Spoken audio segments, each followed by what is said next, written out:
नमः सिद्धेभ्यः।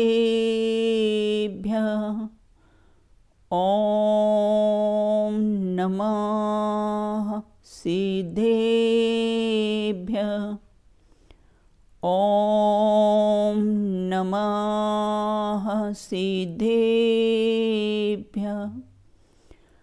परद्रव्य परद्रव्य स्वद्रव्यद्रव्यमात्मनः सम्बन्धोऽपि तयोर्नास्ति यथार्थं संज्ञा विन्धययो। नहीं मुझको चिंता मैं निर्दोष ज्ञाय, नहीं पर से संबंध मैं ही गेय ज्ञाय। नहीं पर से संबंध मैं ही गेय ज्ञायक।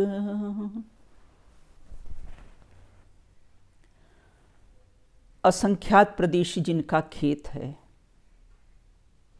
ज्ञान और वैराग्य जिनके दो बैल हैं, समता रूपी खुरपे से जो निरंतर संजबलन कषाय की घास को उखाड़ते रहते हैं, ऐसे आचार्यों ने विभिन्न आगमों में संबंधों की चर्चा की है। उसमें करीब 40-45 प्रकार के संबंधों का संकलन किया है। उसकी चर्चा हमने यहाँ पर प्रारंभ की थी। पूर्व में हमने चर्चा की थी तद उत्पत्ति संबंध। तद मतलब वह मतलब कौन। यहाँ वह का अर्थ क्या लिया है, यहाँ वह मतलब कौन। हमारा श्रद्धान का श्रद्धेय, ऐसा जो कारण परमात्मा है, वह उसकी उत्पत्ति किससे होती है। तद उत्पत्ति, उसकी उत्पत्ति किससे होती है, बोले ज्ञान, श्रद्धान, आचरण,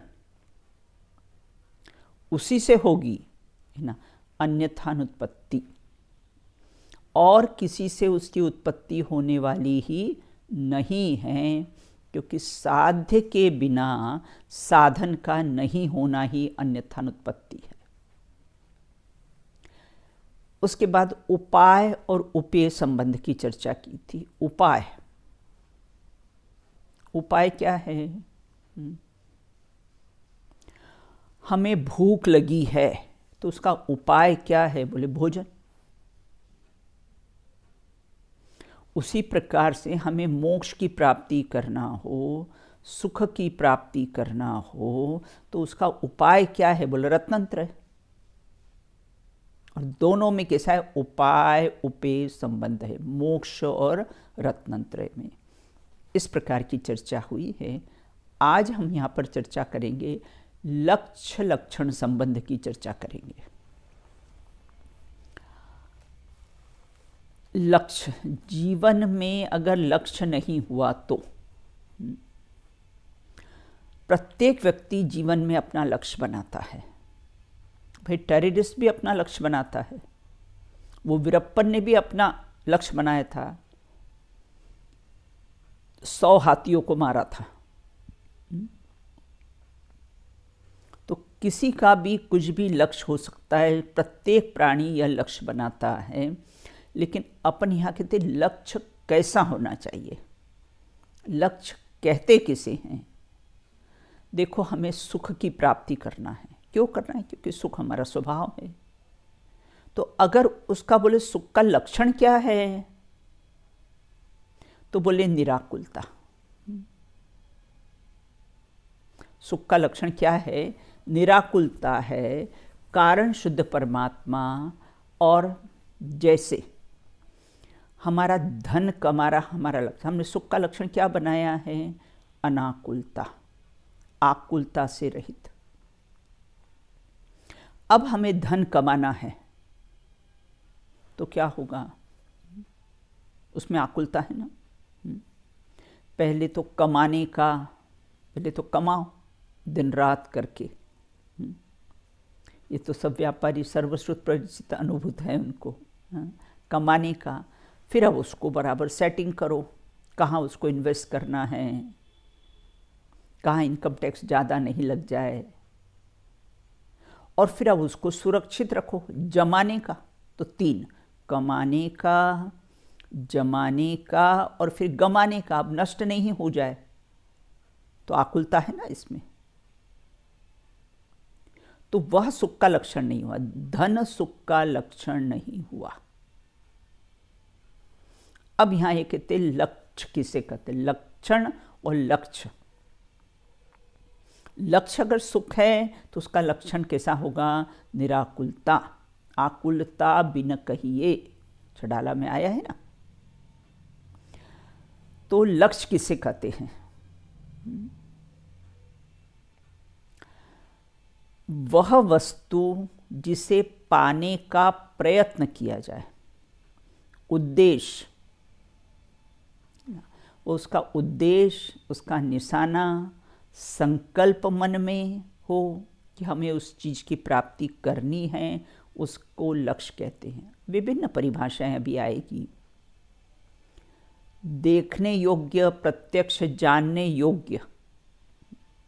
देखो, लक्ष्य कहो, उद्देश्य कहो, गोल कहो ना, मोटो कहो, हासिल करना कहो, यह सब उस लक्ष्य के पर्यायवाची शब्द हैं।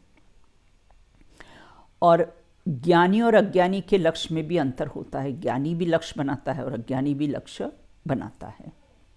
और लाइफ में अगर हमने लक्ष्य नहीं बनाया तो बिना लक्ष्य का जीवन कैसा है, बिन पतवार के नाव के समान है। न जाने कहाँ कहाँ जाके गोते खाएगी। जैसे हवा का झोंका आता है ना, तो तिनका न जाने कहाँ कहाँ उड़ जाता है। उसी प्रकार लाइफ में अगर हमने लक्ष्य नहीं बनाया तो वह बिन पतवार की नाव के समान होती है। धनार्थी का लक्ष्य धन होता है कि वर्ल्ड का मुझे रिचेस्ट बनना है। बिल गेट्स बना था ना, 11 वर्षों तक वर्ल्ड का वह रिचेस्ट बना रहा। चेस के जो प्रेमी होते हैं उनका लक्ष्य होता है मुझे आनंद जैसे बनना है। अर्जुन ने उस समय लक्ष्य बनाया था कि चिड़िया की आंख। ये अपने में नहीं है, अपने तो तद्भव मोक्षगामी जीव होता है। तद्भव मोक्ष। बगुले का लक्ष्य कैसा होता है, मछली, जो उस भाव से मोक्ष जाते हैं उनको इस प्रकार। एक तो वो सिर्फ लक्ष्य के लिए एक एग्जाम्पल लिया है अर्जुन का। अर्जुन ने कोई चिड़िया को निशाना साधा नहीं था। तो बगुले का लक्ष्य कैसा है, मछली होता है। तो जिसका जो लक्ष्य होता है उसमें उसकी एकाग्रता होती है, उसका उसके साथ अविनाभाव संबंध होता है। और आत्मार्थियों का लक्ष्य क्या होता है, आत्मार्थियों का लक्ष्य होता है एक आत्मा ही लक्ष्य है बस। आत्मार्थियों को सब आत्मा ही दिखे, सब आत्मा में देखो भगवान बस रहा है। बिना लक्ष्य के जीवन मुर्दे की लाश को ढोने के समान है। आत्मार्थी का लक्ष्य क्या होता है, ये भाव मिला है, भाव के अभाव के लिए मिला है, भाव को बढ़ाने के लिए नहीं मिला है। गुरुदेव कहते हैं ना, भाव वधारवे माटे नथी। ये भाव मिला है, भाव के अभाव के लिए मिला है। ये मनुष्य पर्याय हमारे मोक्ष का जंक्शन है। जैसे जंक्शन से सब गाड़ियाँ मिल जाती ना, उसी प्रकार ये हमें जो मनुष्य पर्याय मिली है ये मोक्ष का कैसा जंक्शन है। दाव मत चूको अहो। आत्मार्थियों को सब आत्मा ही दिखाई देता है, चैन नहीं पड़ती है। और उनका लक्ष्य क्या होता है, सिद्धों की श्रेणी में आने वाला मेरा नाम है। जग के उन सब सिद्धों को मेरा नम्र प्रणाम है। जग के उन सब सिद्धों को मेरा नम्र प्रणाम है। देखो, लक्ष्य अगर हमने बनाया तो लक्ष्य होना कैसा चाहिए, जिससे परमानेंट सुख मिले, वही वास्तविक कैसा है, लक्ष्य है। हमारे यहाँ बालिका है ना, आत्मार्थी बालिका है, हम उनको कहते हैं प्रथम जीवन का प्रथम और अंतिम लक्ष्य आत्मकल्याण होना चाहिए।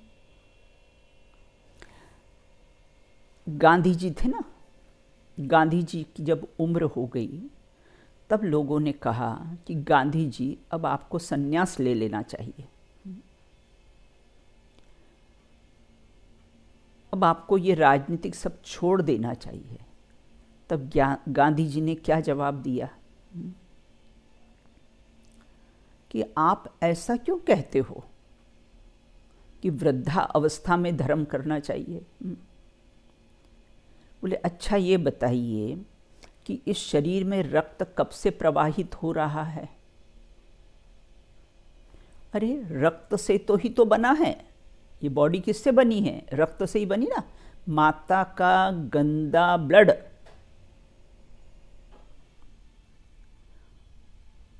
उसी से तो कैसी है ये बॉडी बनी है ना। तो बोले रक्त कब से प्रवाहित हो रहा है। बोले जब से तब धर्म कब से करना चाहिए। बोले प्रारंभ से ही करना चाहिए, ऐसा नहीं कि बुढ़ापे में करना चाहिए। तो जो हमने लक्ष्य बनाया कि हमारा जीवन का प्रथम और अंतिम लक्ष्य कैसा है, आत्मकल्याण होना चाहिए। एकलव्य की कहानी मालूम है ना, अर्जुन के समान धनुर्धारी बनने का लक्ष्य था। तो लक्ष्य था तो पूरा किया। बस स्वाध्याय करने के पीछे हमारा क्या लक्ष्य है, वस्तु तत्व का निर्णय। जिनवाणी सुनने के पीछे भी हमारा क्या लक्ष्य है, आत्मानुभूति। लेकिन हम ये विचार करें, हमारे यहाँ बड़े भाई साहब थे ना, भाई जी से जो बड़े भाई साहब थे डॉक्टर जगदीश चंद जैन, वो ENT स्पेशलिस्ट थे। जब उनका मेडिकल में एडमिशन होना था तो वो बताते कि मैं रोज़ विचार करता मुझे डॉक्टर बनना है, मुझे डॉक्टर बनना है, मुझे डॉक्टर बनना है। हम भी ये विचार करें पर्याय अपेक्षा से, मुझे भगवान बनना है, मुझे भगवान बनना है, मुझे भगवान बनना है। तुम जैसा बनने के कारण शरण तिहारी आया। दूसरा और मेरा कोई भी लक्ष्य नहीं है, बस मुझे तो तुम्हारे जैसा बनना है। हो मेरी ऐसी दशा जैसे तुम धारी हो। तो इस प्रकार से, और हमने लक्ष्य तो बनाया आत्मानुभूति, लेकिन पुरुषार्थ क्या कर रहे हैं, उसके लिए हमारा क्या पुरुषार्थ चला। श्रद्धा गुण के लिए, श्रद्धा गुण का निर्मल परिणमन ही आत्मानुभूति है ना। तो श्रद्धा गुण के लिए हम क्या पुरुषार्थ कर रहे हैं, सारा पुरुषार्थ क्षयोपशम ज्ञान को बढ़ाने के लिए कर रहे हैं। और क्षयोपशम ज्ञान का बढ़ना नहीं बढ़ना कर्माधीन है, वो हमारे अधीन नहीं है। तो इस प्रकार हम विचार करें, ये तो हमारा ऐसा पुरुषार्थ चल रहा है, दुखे माथा और सेके पेट, और हमें लगता है कि हम धर्म कर रहे हैं। हम अपने आप को धोखा दे रहे हैं।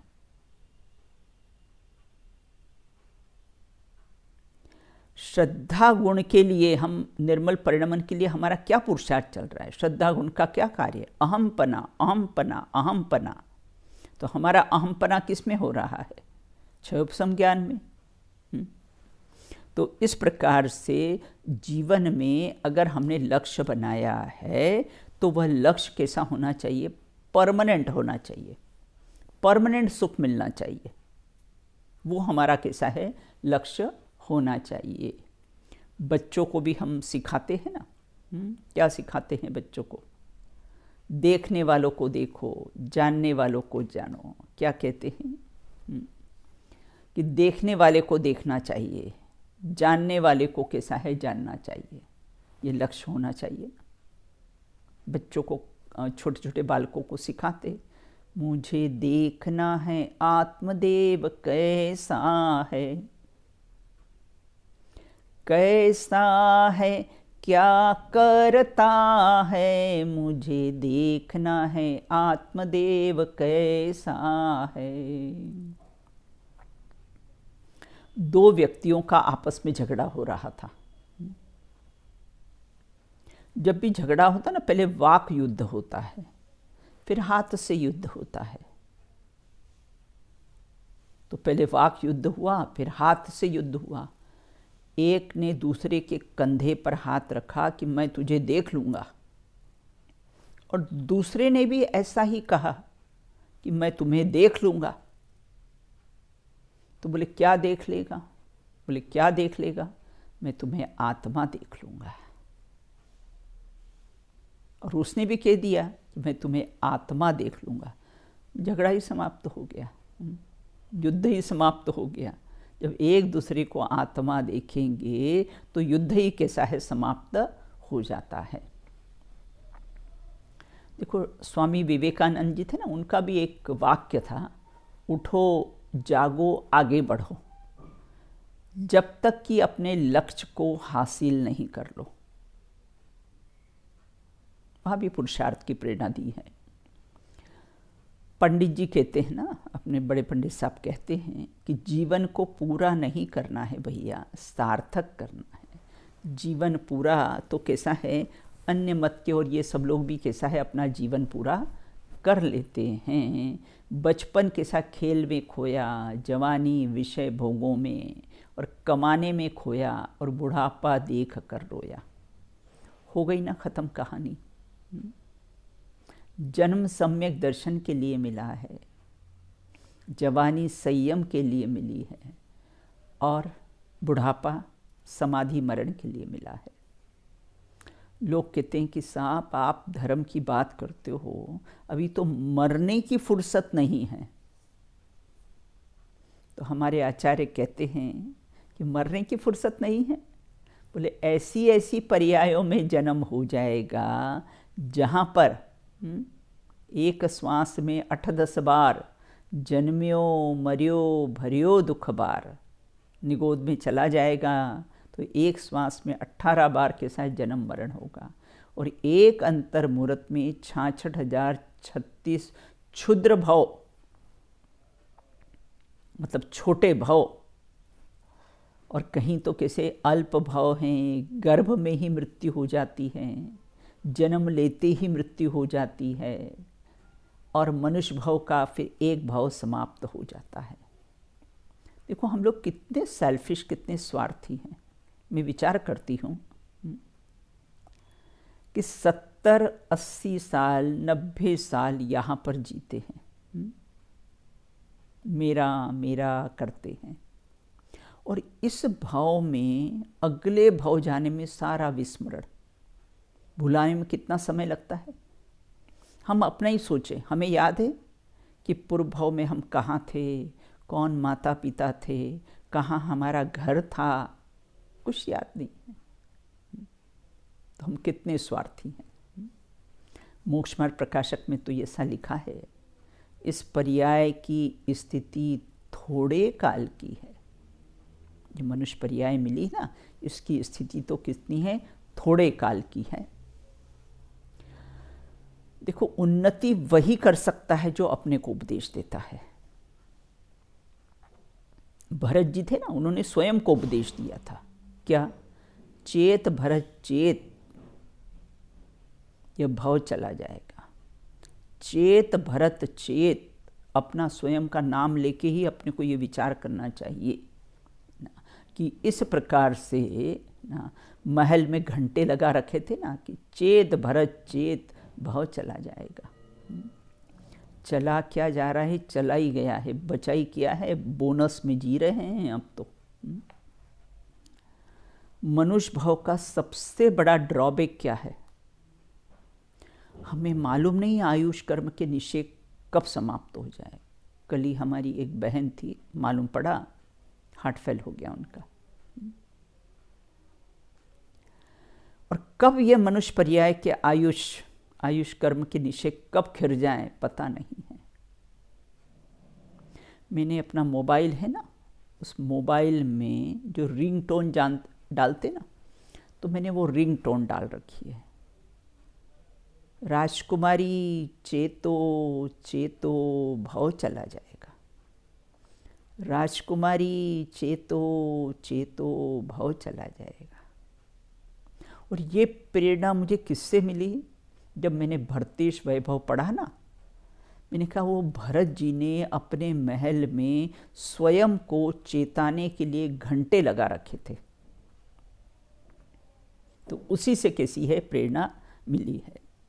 तो इस प्रकार से यहाँ ये कहते हैं कि दूसरों को उपदेश देने से नुकसान है, उसमें सुनाने का भाव रहता है, और स्वयं को उपदेश देने से ग्रहण का भाव रहता है।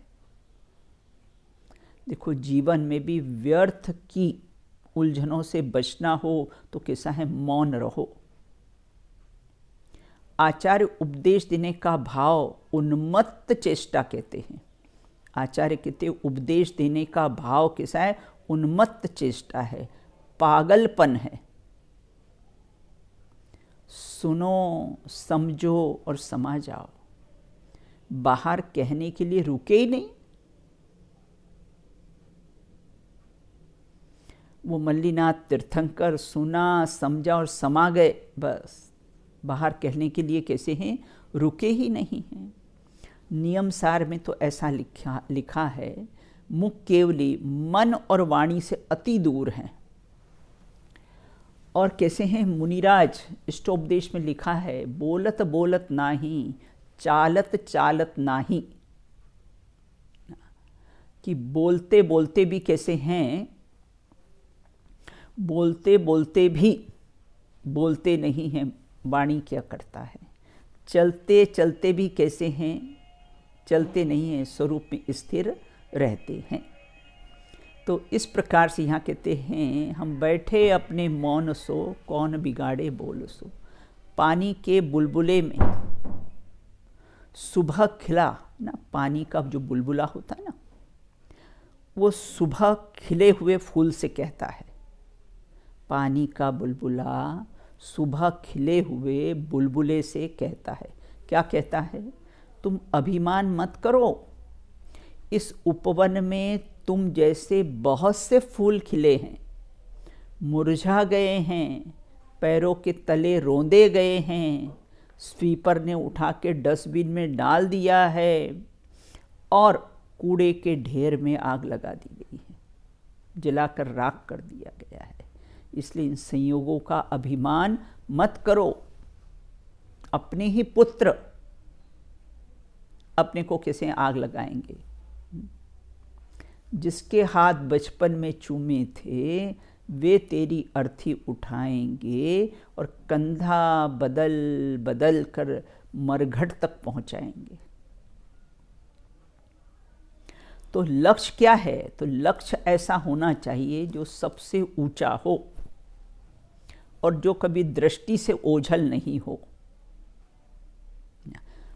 सबसे ऊंचा लक्ष्य क्या है कि सिद्धों की श्रेणी में आने वाला मेरा नाम है ना, ये नाम का लक्ष्य।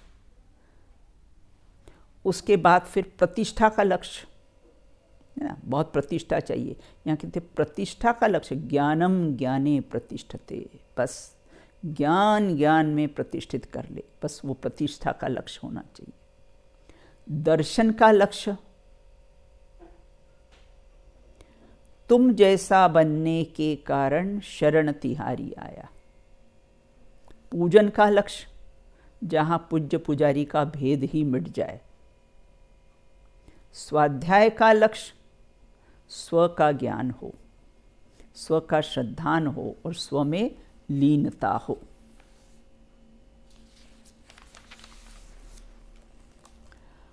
और कहते हैं लक्षण, अब ये तो लक्ष्य के बारे में बात हो गई कि प्रत्येक जीव को अपना लक्ष्य बनाना चाहिए, और लक्ष्य कैसा होना चाहिए? परमानेंट, जिससे सुख मिले, ऐसा लक्ष्य होना चाहिए। अब लक्षण किसे कहते हैं? लक्ष्य लक्षण संबंध है ना, तो बोले लक्षण किसे कहते हैं, तो बोले परस्पर मिली हुई अनेक वस्तुओं में लक्षण, परस्पर मिली हुई अनेक वस्तुओं में जो इष्ट वस्तु को अलग कर दे, उसका जो हेतु है, जो चिन्ह है, उसे क्या कहते हैं, लक्षण कहते हैं। जिसके द्वारा पदार्थ को लक्षित किया जाए वह उसका लक्षण होता है। जैसे सूर्य लक्ष्य है तो प्रकाश और ताप उसका लक्षण है। आत्मा अगर लक्ष्य है तो ज्ञान उसका कैसा है, लक्षण है। जिसके अभाव में द्रव्य का अभाव हो जाए, जिसके अभाव में द्रव्य का ही अभाव हो जाए, वही उसका लहरों के समान, लहरों के अभाव में समुद्र का भी अभाव कैसा है, हो जाता है। लहरों के अभाव में भी जिसके अभाव में द्रव्य का अभाव हो जाए तो वह लक्षण नहीं है। लहरों के अभाव में समुद्र का ही अभाव हो जाए तो वह उसका लक्षण नहीं हो सकता है। जैसे ज्वेलर की शॉप पर गोल्ड भी है, चांदी भी है, डायमंड भी है ना, तो हमने ये किससे जाना कि ये गोल्ड है, ये चांदी है, ये डायमंड है, ये हमने किससे जाना, लक्षण से ही तो जाना ना। तो मैं आत्मा हूँ, ये शरीर पुद्गल है, कैसे जाना, वह लक्षणों से जाना। क्योंकि आत्मा का लक्षण कैसा है, जीव का लक्षण उपयोग में है। तो कैसे भेद ज्ञान, इससे क्या होता है, लक्षण से जानने पे हमें भेद ज्ञान होता है कि आत्मा लक्ष्य है और ज्ञान उसका लक्षण है। ये देह है, ये मेरी नहीं है, ऐसा भेद ज्ञान होता है। इसका लक्षण अलग है और मेरा लक्षण अलग है। अब कहते हैं लक्षण कितने प्रकार के होते हैं। परीक्षा मुख सूत्र में आया है कि लक्षण कितने प्रकार के होते हैं। न्याय के ग्रंथों में इसकी चर्चा आई है कि लक्षण कितने प्रकार के होते हैं। देखो, एक आत्मभूत लक्षण और एक अनात्मभूत लक्षण, दो प्रकार के होते हैं। आत्मभूत लक्षण और अनात्मभूत।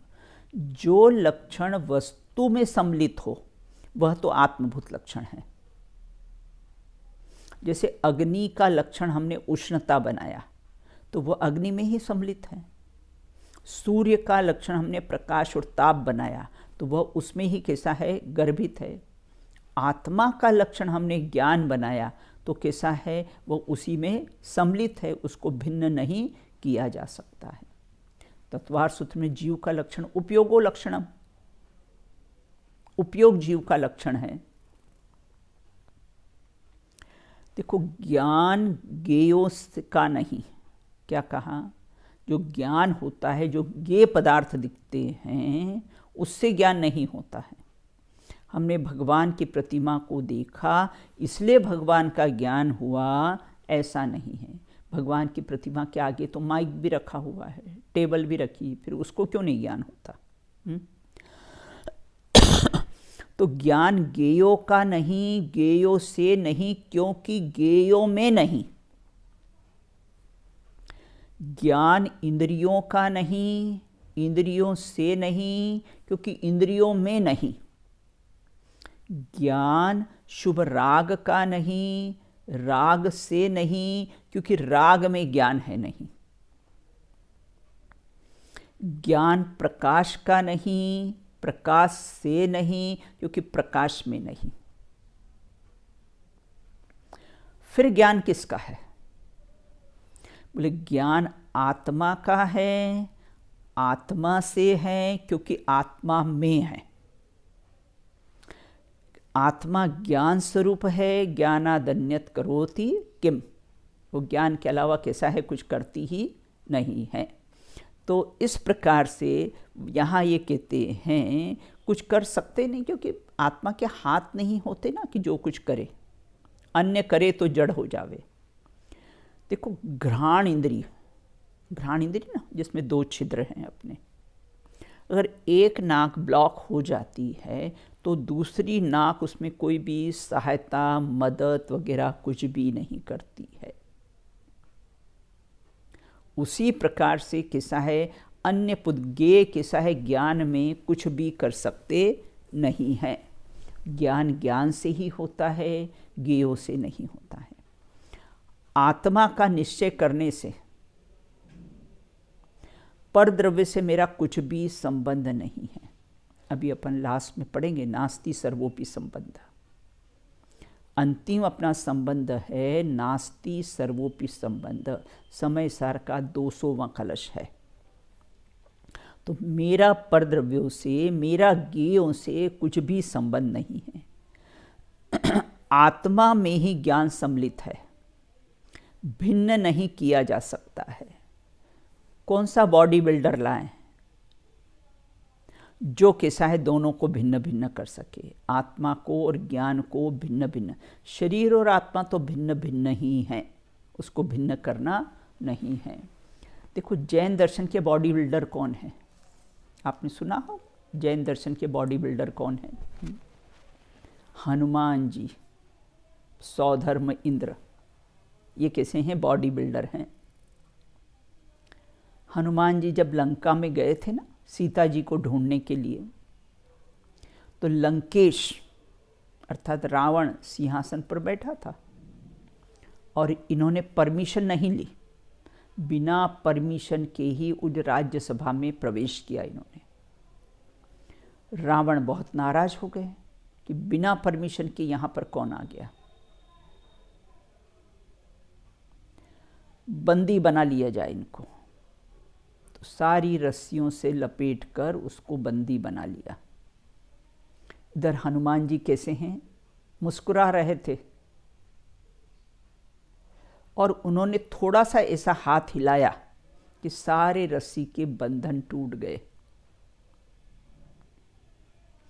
उसी प्रकार से यहाँ ये कहते हैं कि एक स्वभाव सन्मुखता की आहट आती है ना, एक स्वभाव सन्मुखता की आहट आने पर कर्म प्रकृतियां सब टूट जाती है।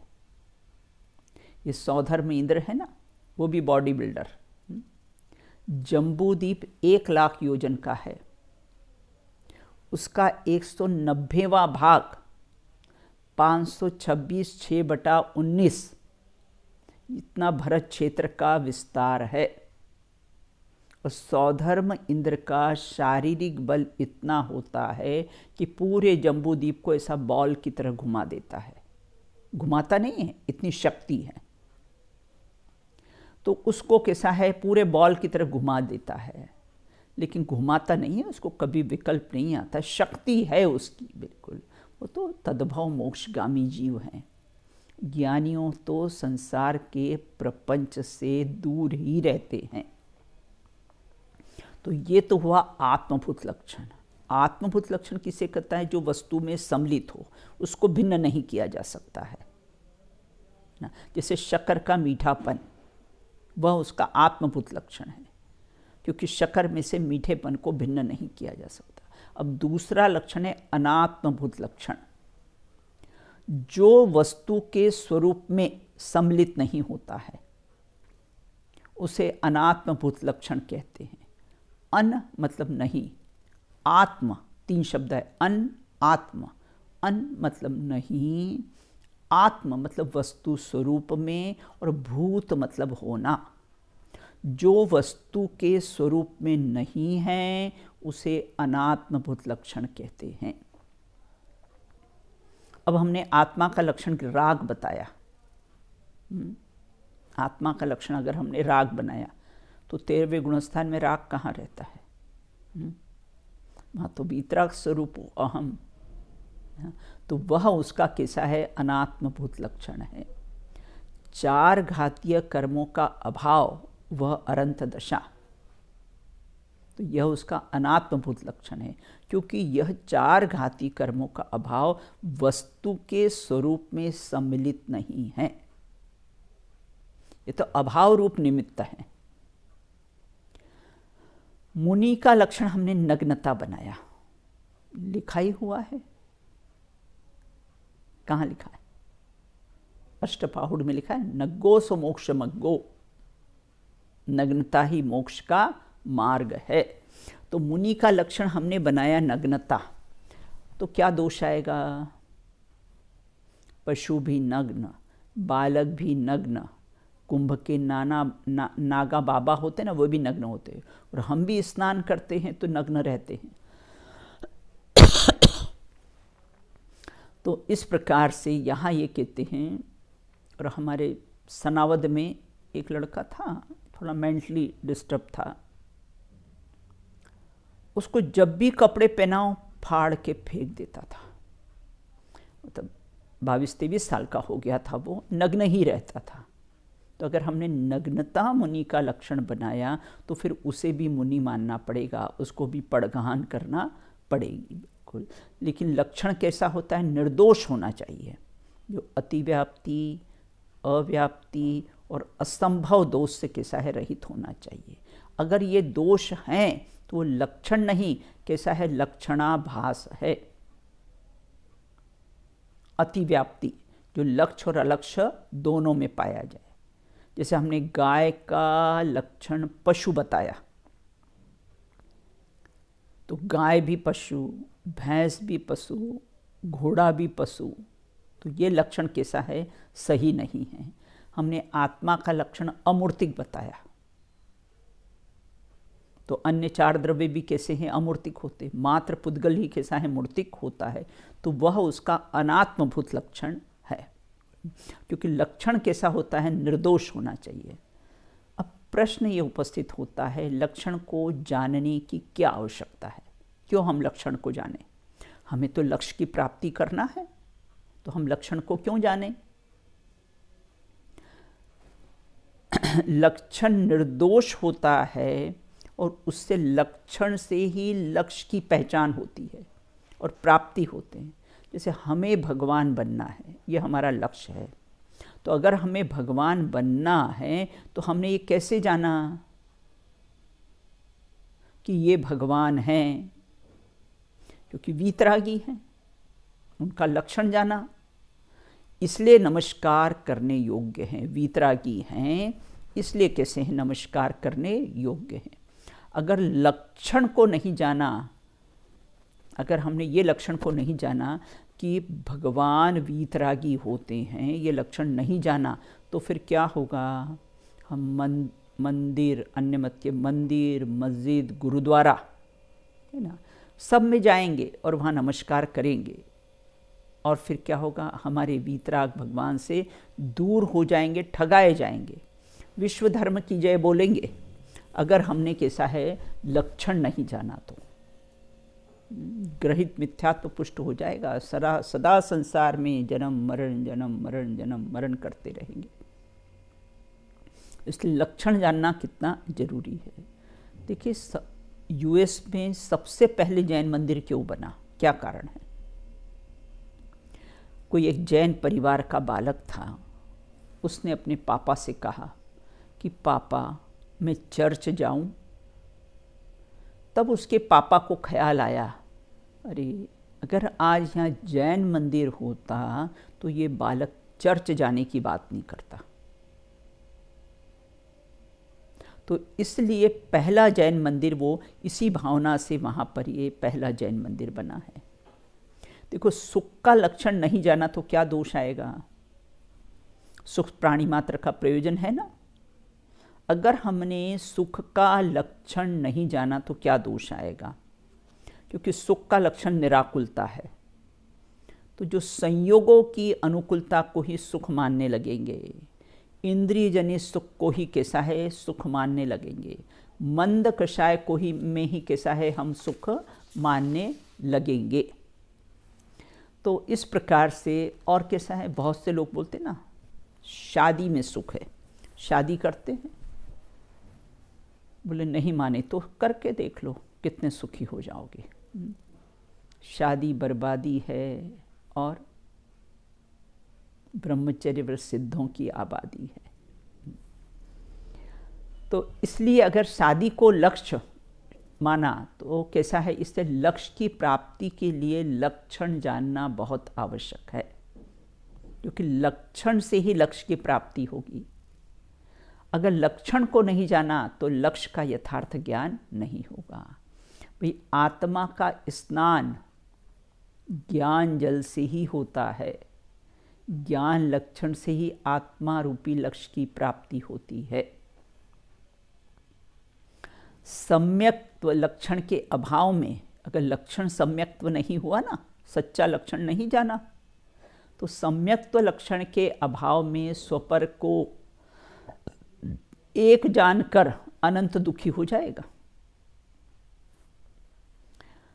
पहले लक्ष्य के बारे में जाना, जिसे वस्तु जिसे पाने का प्रयत्न करती है वह कैसा है, और आत्मार्थी का लक्ष्य आत्मा है, और उस आत्मा का लक्षण ज्ञान ही है। उस ज्ञान रूपी लक्षण से ही आत्म रूपी लक्ष्य की प्राप्ति होती है। अनेक सम्मिलित वस्तुओं में से, जैसे 6 द्रव्य में से मैं जीव द्रव्य हूँ, 7 तत्वों में से मैं जीव तत्व हूँ, ये किससे जाना? लक्षण से ही जाना। 5 अस्तिकाय में मैं शुद्ध जीवास्तिकाय हूँ, 9 पदार्थों में मैं जीव नामक पदार्थ हूँ, ये कैसे जाना? लक्षण से ही जाना। लक्ष्य लक्षण संबंध, लक्ष्य लक्षण में एक ही वस्तु में सम्मिलित होते हैं। लक्ष्य और लक्षण संबंध अर्थात एक ही वस्तु में ये सम्मिलित होते हैं। अग्नि और उष्णता, और कैसा डायमंड और चमक। ज्ञान में लक्ष्य लक्षण संबंध है, उनका अविनाभाव संबंध है। अब अपने को लाभ क्या हुआ? देखो, परिभाषाएं 2 प्रकार की होती हैं। कोई भी वस्तु की हम डेफिनेशन बनाते हैं ना, तो परिभाषाएं 2 प्रकार की होती, एक मौलिक और एक फलित। 2 प्रकार की परिभाषाएं होती हैं। वत्थु स्वभाव धम्मो, ये धर्म की परिभाषा कैसी है? मौलिक परिभाषा है। और गुरुदेव श्री कहते थे, गुरुदेव से किसी ने पूछा जैन धर्म को एक शब्द में बताइए, बोले अनुभव का नाम जैन धर्म। ये फलित परिभाषा हुई। एक कौन सी हुई? मौलिक परिभाषा, और एक फलित परिभाषा। वत्थु स्वभाव धम्मो ऐसा कहना, वह कैसा हुई? मौलिक परिभाषा हुई, समस्त आगमों में लिखा हुआ है। और एक अध्यात्म की परिभाषा पूज्य गुरुदेव जी का अनुभव का नाम धर्म है, ये फलित परिभाषा हुई है। तो इस प्रकार से एक प्रश्न और उपस्थित होता है, क्या कि आत्मा का लक्षण ज्ञान मात्र ही क्यों कहा है? क्या कहा? आत्मा का लक्षण ज्ञान मात्र ही क्यों कहा है? क्या आत्मा में दर्शन नहीं है, चारित्र नहीं है, सुख वीर्य नहीं है? आत्मा में क्या ये नहीं है? फिर आप ज्ञान मात्र क्यों कहते हो, सुख मात्र क्यों नहीं कहते हो?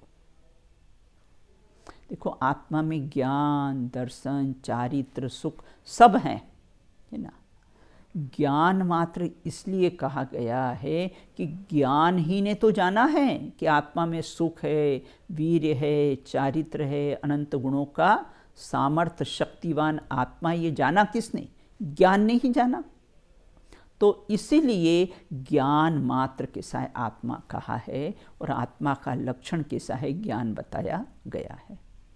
ये समस्त प्रकरण अपन ने पढ़ा है। इस प्रकरण को पढ़ने से अपने को क्या लाभ है उसकी चर्चा करते हैं। देखो, मेन महत्वपूर्ण बात, सबसे लक्ष्य लक्षण संबंध जानने से क्या लाभ हुआ? सबसे पहले अहिंसा परमो धर्म का पालन होता है। कैसे? ज्ञान लक्षण से जाना कि यह आत्मा है। भाई, एकेंद्रीय से लेके पंचेंद्रीय तक सब जीव आत्मा है। ये किससे जाना? हमने ज्ञान लक्षण से जाना। ये भी सुख दुख का अनुभव करते हैं, तो हमें हिंसा के भाव नहीं आए। एकेंद्रीय से लेके पंचेंद्रीय तक के जीवों को हिंसा के भाव नहीं आएंगे। नहीं तो क्या होगा? जैसे अन्य मत चींटी को मसल देते हैं ना, ऐसे हम भी मसल देंगे। ये इंसेक्ट को कैसे हैं, सब मसल देते हैं ना। लेकिन हमने ये जाना कि इससे अहिंसा परमो धर्म का पालन। तो ये ज्ञान, ये केंद्रीय भी जीव है, ज्ञान है, सुख दुख का अनुभव करते हैं तो ये हमने लक्षण से ही जाना ना। तो इसलिए अहिंसा परमो धर्म का पालन होगा, पहला लाभ। दूसरा लाभ भेद ज्ञान होगा। 6 द्रव्यों में मैं जीव द्रव्य हूँ, किससे जाना? लक्षण से जाना। 5 अस्तिकाएँ में मैं शुद्ध जीवास्तिकाय हूँ, किससे जाना? लक्षण से जाना। जीव जुदा पुद्गल जुदा, बस इतना ज्ञान कर लो और बाकी का ज्ञान सब तिजोरी में भरकर रख लो। तो इससे भेद ज्ञान की भावना जागृत होती, सच्चे सुख का पुरुषार्थ जागृत होता है। क्यों? क्योंकि हमने सुख का लक्षण जान लिया है कि सुख का लक्षण कैसा? अनाकुलता, आकुलता भी न कहिए। तो इस प्रकार जो वीतरागता की पोषक ही है ना, सच्चे देव का लक्षण हमने वीतराग जाना। जिनवाणी का लक्षण जाना कि वीतरागता की पोषक ही जिनवाणी कहलाती है। और तीसरा क्या जाना हमने? कि गुरु जो 28 मूल गुणों का पालन करे, ज्ञान ध्यान सेवा नहीं दूजा कोई काज रे। बिल्कुल, तो हम ठगाए नहीं जाएंगे। अगर हमने लक्षण बराबर जान लिया तो सच्चे देवसास गुरु का हमें यथार्थ श्रद्धान होगा, ठगाए नहीं जाएंगे। वत्थु स्वभाव धम्मो, देखो आगम में वत्थु स्वभाव धम्मो लिखा है, व्यक्ति स्वभाव धम्मो नहीं लिखा है। गुरुदेव श्री बहुत बढ़िया परिभाषा कहते थे। वत्थु स्वभाव, वत्थु मतलब वस्तु, और वस्तु किसे कहते हैं? जिसमें अनंत गुण वसे मतलब रहते हैं, उसे वस्तु कहते हैं। तो मैं कौन हूँ? एक वस्तु हूँ। मुझ में क्या है? बोले अनंत गुण बसे हुए हैं। बोले ऐसा श्रद्धान करना ही वह वस्तु का स्वभाव है। और वस्तु का स्वभाव क्या है? ज्ञाता दृष्टा रहना ही वस्तु का स्वभाव है। तो गुरुदेव ऐसा अर्थ निकालते थे। और भी गुरुदेव कहते धर्म के पद ध र म, ध मतलब धारण करना। किसको? र अर्थात रत्नत्रय को। बोले उसका फल क्या है? म अर्थात मोक्ष। ध्रुधाम की धुन लगाना, उसी का नाम कैसा है? धर्म है। तो इस प्रकार से ना, और फिर आत्मा के संबंध में सारी भ्रांतियां दूर हो जाती है। और अपने को क्या लाभ है? छठा लाभ अपने को क्या हुआ कि आत्मा के संबंध में सारी भ्रांतियां हमारी दूर हो जाती है। जो लोग ये ब्रह्म कुमारियाँ और जो लोग, कोई लोग आत्मा को एक ज्योति स्वरूप मानते हैं, कोई आत्मा को कैसा है? पवन मानते हैं। लेकिन जैन दर्शन आत्मा को क्या मानता है? अरूपी मानता है। आत्मा अजर अमर है ना, पुनर्जन्म नहीं मानता। देखो ज्योति स्वरूप है, ये ब्रह्म कुमारियाँ वगैरह ज्योति स्वरूप मानती है। तो ज्योति तो रूपी है, ज्योति दिखाई देती ना, वो तो रूपी है। और आत्मा तो कैसा है? अरूपी है। तो इसलिए आत्मा के संबंध भी भ्रांतियां सब दूर हो जाती, क्योंकि आत्मा का लक्षण हमने क्या जाना? ज्ञान जाना। और आत्मा कैसा है? अरूपी है, अस्पर्शी है। इसलिए ठगाए नहीं जाएंगे, क्योंकि आत्मा ज्ञानम स्वयं ज्ञानम ज्ञानादन्यत करोति किम। इस प्रकार से हमने ये लक्ष्य और लक्षण संबंध के बारे में जाना कि ज्ञान लक्षण से ही आत्मा का अनुभव करें। आत्मा का लक्षण क्या है? ज्ञान है। तो ऐसा ज्ञान लक्षण के द्वारा ही हम अपने आत्मा का अनुभव करें। इस प्रकरण को जानने की यही सार्थकता है और यही प्रयोजन है। और ज्ञान लक्षण से ही हम सभी अपने आत्मा का अनुभव करें, ऐसी ही भावना है। 2 पंक्तियां बोलेंगे। निर्बंध के इस मार्ग में जोड़ो नहीं संबंध, विचरो एकाकी निस्पृही निर्भय सहज निशंक। विचरो एकाकी निस्पृही निर्भय सहज निशंक। जय बोलो अनंतानंद सिद्ध परमेष्टि भगवंतों की जय हो। 3 कम 9 करोड़ महामुनिराजों की जय हो। वन में विचरण करने वाले महामुनिराजों की जय हो। अहिंसा परमो धर्म की जय हो।